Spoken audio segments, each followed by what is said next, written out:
गुरु प्यारी सात संगत जी, आप सभी को राधा स्वामी जी। सात संगत जी, जैसे कि सभी संगत जानती है, हमारे बाबा जी के यहाँ कोई भी धर्म या जाति नहीं देखी जाती है। बाबा जी कहते हैं हमें इन सब से ऊपर उठ के देखना है।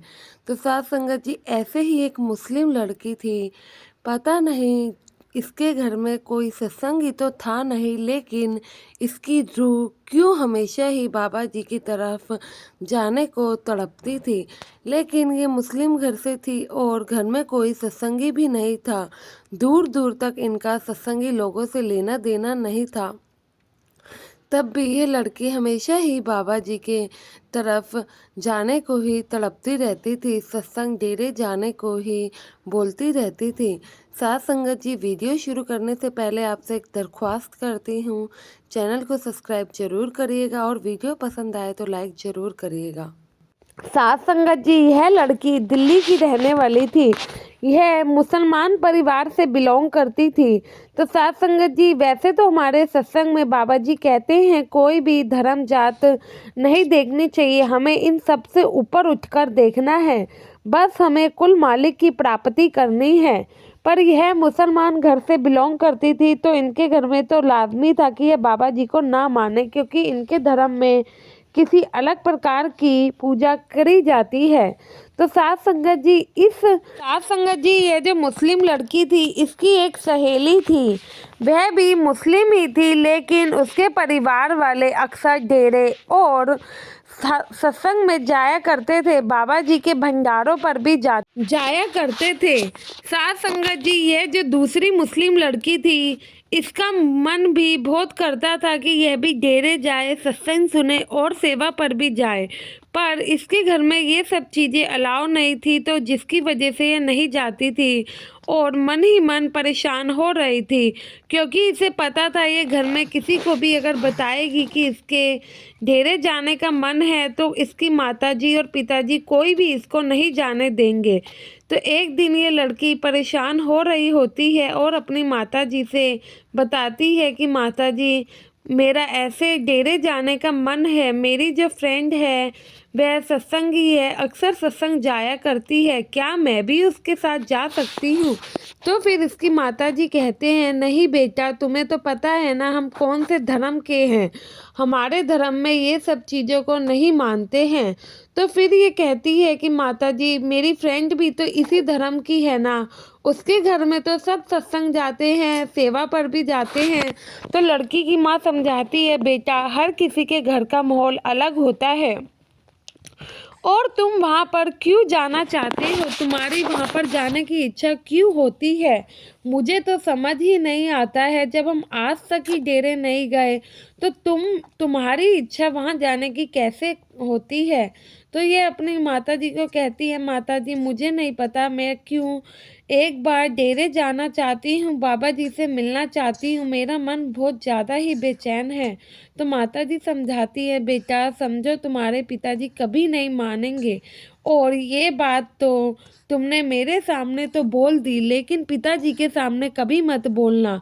ऐसे ही उस समय इनकी वार्तालाप तो ख़त्म हो जाती है, लेकिन लड़की के जो मन में परेशानी थी वह ख़त्म नहीं होती है।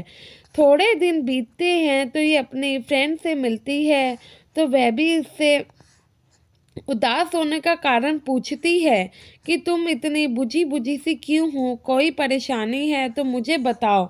तो फिर ये सारी बात खुलकर अपनी फ्रेंड को बताती है कि भाई, मुझे नहीं पता क्यों मेरे डेरे जाने का मन करता है, मैंने क्यों सपने में बाबा जी को देखा है, इसलिए मैं एक बार उनसे मिलना चाहती हूँ।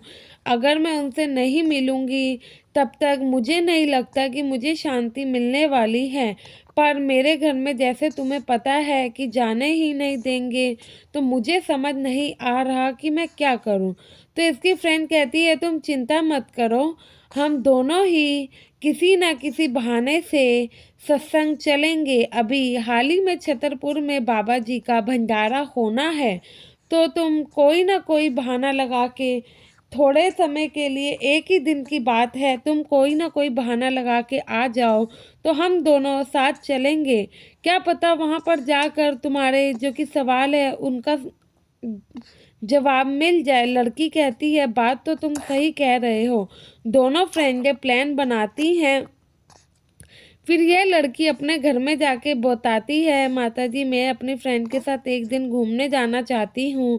मेरी फ्रेंड ऐसे पास ही में कहीं घूमने जा रही है, क्या मैं भी जा सकती हूँ? ये पहले पिताजी को मनाती है। जब पिताजी को मना रही होती है, पास में माताजी भी होती है। माताजी को इस पर थोड़ा शक तो होने लगता है कि हो सकता है ये इसी वजह से झूठ बोल रही हो, लेकिन ये अपने माता पिता को समझाने में इतने कामयाब होती है कि उन्हें शक ही नहीं होता है।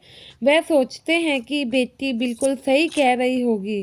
तो फिर जिस दिन इन लोगों को सत्संग जाना था, उस दिन इसकी फ्रेंड इसे लेने आती है और कहती है आंटी हम शाम तक आ जाएंगे, हम किसी काम से जा रहे हैं, आपको कोई परेशानी तो नहीं है ना? फिर उनकी माताजी कहती है नहीं बेटा, मुझे किस चीज़ की भला परेशानी, बस तुम अपना ध्यान रखना और दोनों शाम को अंधेरे होने से पहले घर आ जाना। इतना कह के वे दोनों सहेलियां सत्संग की ओर निकल पड़ती हैं।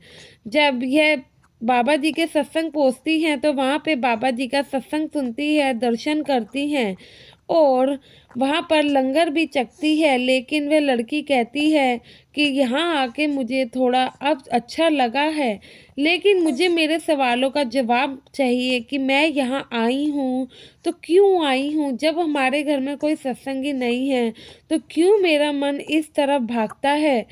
इस बार तो मैं अपने घर में झूठ बोलकर आ गई हूँ, लेकिन अगली बार कैसे होगा? तो वहाँ पर पास में एक सेवादार थे जो कि वहीं खड़े इनकी बातें सुन रहे थे। तो वे कहते हैं कि बेटा क्या हुआ बताओ, मैं तुम्हारी कोई मदद कर सकता हूँ? तो फिर जो इस लड़की की फ्रेंड थी वह कहती है कि हाँ सेवादार जी, ऐसी ऐसी बात है, हम तो सत्संगी हैं लेकिन यह सत्संगी नहीं है, ना ही इसके घर में कोई सत्संगी है।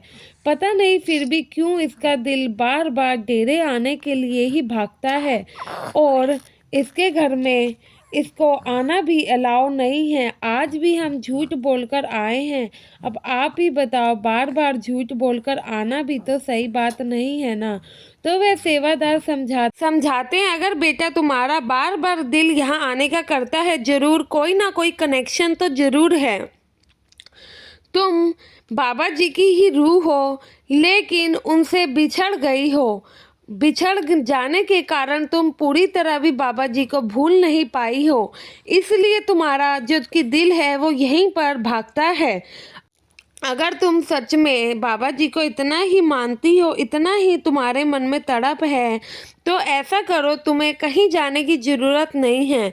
अगली बार जब नामदान रजिस्ट्रेशन हो तब तुम अप्लाई कर देना और घर पर ही तुम भजन सिमरन करना, मालिक की प्राप्ति तुम्हें अपने आप हो जाएगी।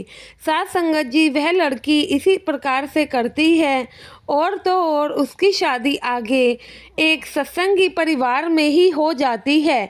जब उसकी शादी होती है तो वह बेहद ही खुश होती है। दोनों हस्बैंड वाइफ हमेशा ही सत्संग पर जाया करते थे। अब इस लड़की ने नामदान तो ले ही रखा था, साथ में इसके हस्बैंड थे वह भी बहुत खुश होते थे कि हाँ उनकी शादी एक ऐसी लड़की से हुई है जो कि इतना भजन सिमरन करती है। साथ संगत जी इसी के साथ विदा लेते हैं। मिलेंगे आपसे अपनी अगली साखी में। वीडियो अच्छी लगी हो तो लाइक ज़रूर करिएगा और कमेंट में राधा स्वामी लिखना ना भूले जी। गुरु प्यारी साथ संगत जी आप सभी को राधा स्वामी जी।